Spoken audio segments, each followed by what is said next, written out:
Let's do a little dose of Bernie before we go to Ben Burgess. And I want people to watch this because I want to be really clear about my trajectory here. I thought about a year ago, after the midterms, Donald Trump, who is unpopular, and we'll get to a little bit more of Donald Trump in a minute, but there is some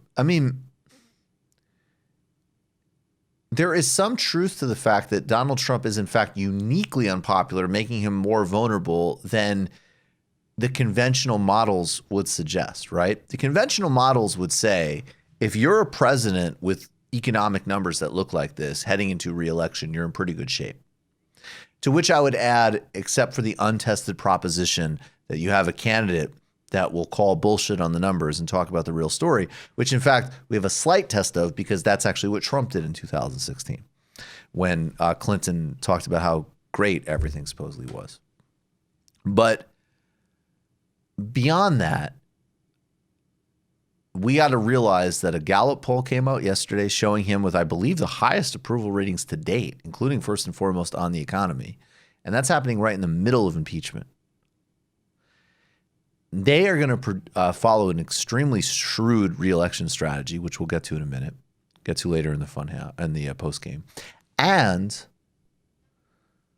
the Democrats have totally deteriorated as performers. So my point was a year ago, I wanted Bernie because we need a Bernie Sanders agenda. As an objective analyst, I thought there were multiple candidates that could beat Trump. I thought Kamala Harris could beat Trump. I thought Joe Biden could definitely beat Trump.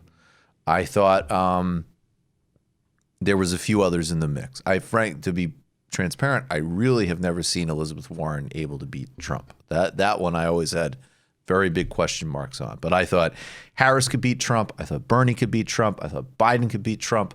And I saw multiple pathways. There was even a second. I never thought he would go anywhere in the primary, but there was a second where I thought O'Rourke could actually potentially beat Trump. So we're at and then for a long time I've said it's Biden or Bernie, and wow, Biden is looking bad, literally, right? We're at a point where I want people to be slightly serious about this.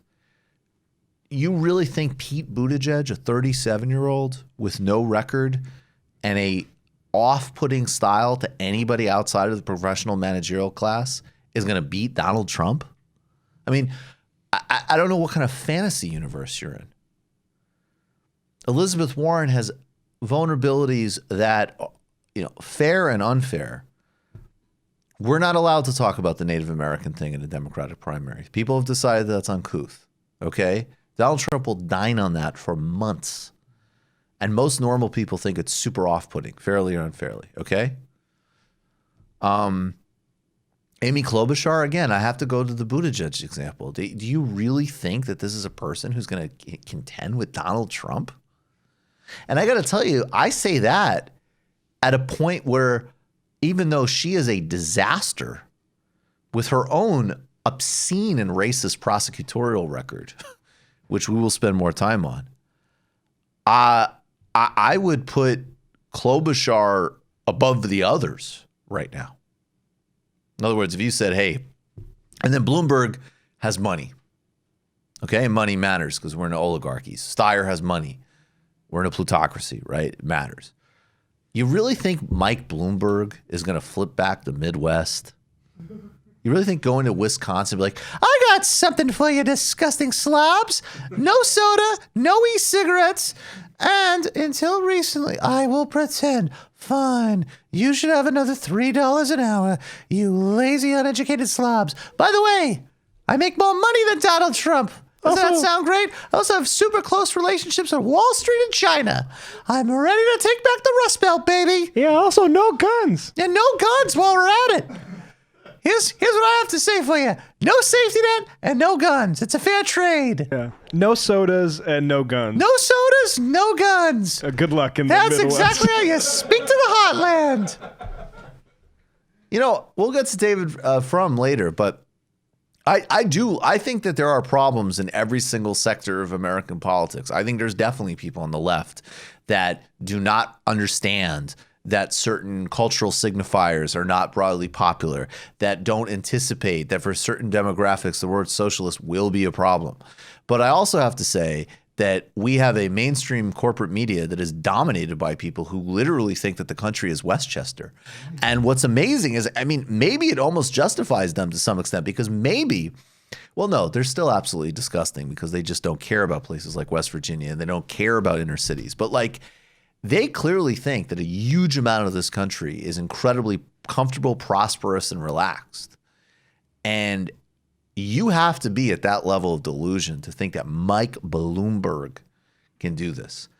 So I say all of that long preamble to just say Bernie Sanders obviously has the agenda at a bare minimum if we want to continue this human experiment, frankly, or have some basic removal of massive human misery. But watching him speak with the flaws are obvious, okay? And I think, by the way, some of those flaws are different. 8 years ago, we're in a different world. It would be, the presentation would be a problem. I think in today's world, people want a lot more no bullshit stuff. That plays incredibly well for Bernie.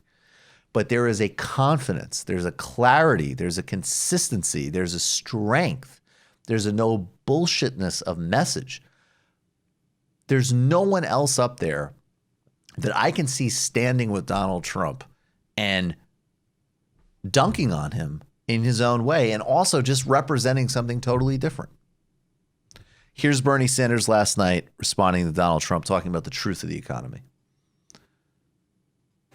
Here is Trump's booming economy, a 37% increase in the wealth of billionaires, a 1% increase in real wages for American workers.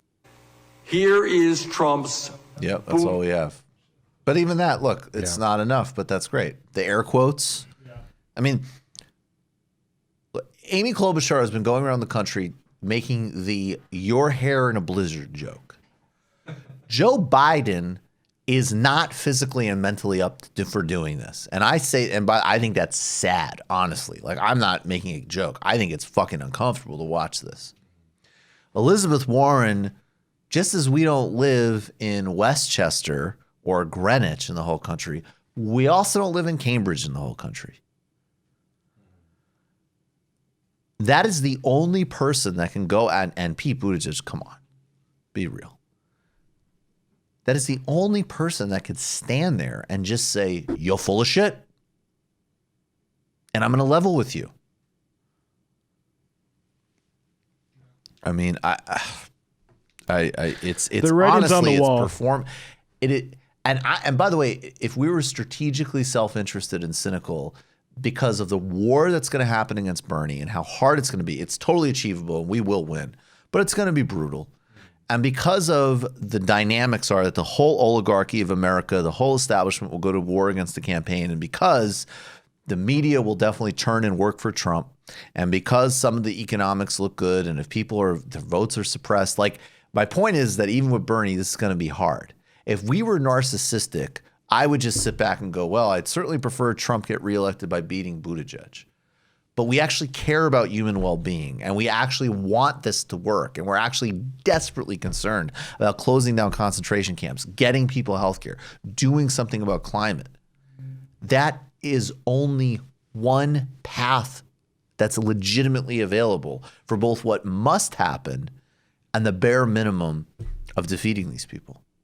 I legitimately don't see it any other way. And I've always been very transparent about who I think is winnable and not winnable, including people that on a policy. You think I liked Kamala Harris's record and policy set? Joe Biden's one of the greatest nightmares and problems in modern politics. Okay, and I was totally wrong about both of them. But a year ago, I think he could beat Donald Trump. Have you seen like Joe's big line? Donald Trump's like, "I'm going to give him a new nickname. Former President Trump." And it's just like the delivery is flat every time. I mean, he's not there at all. He's not there. He's done. He's not there. He's done. I mean, frankly, for the sake of, removing Trump from office, it'd be nice if he had a few more marbles. Like, to have a chance of Bernie getting in office, obviously it's advantageous that he's just completely not there. But, like, it's bittersweet. Right. Absolutely. You just watched a Michael Brooks show video. Subscribe to get them all. Why wouldn't you? Don't be foolish. Click subscribe below and become a patron as well. Patreon.com/TMBS. Thanks, everybody.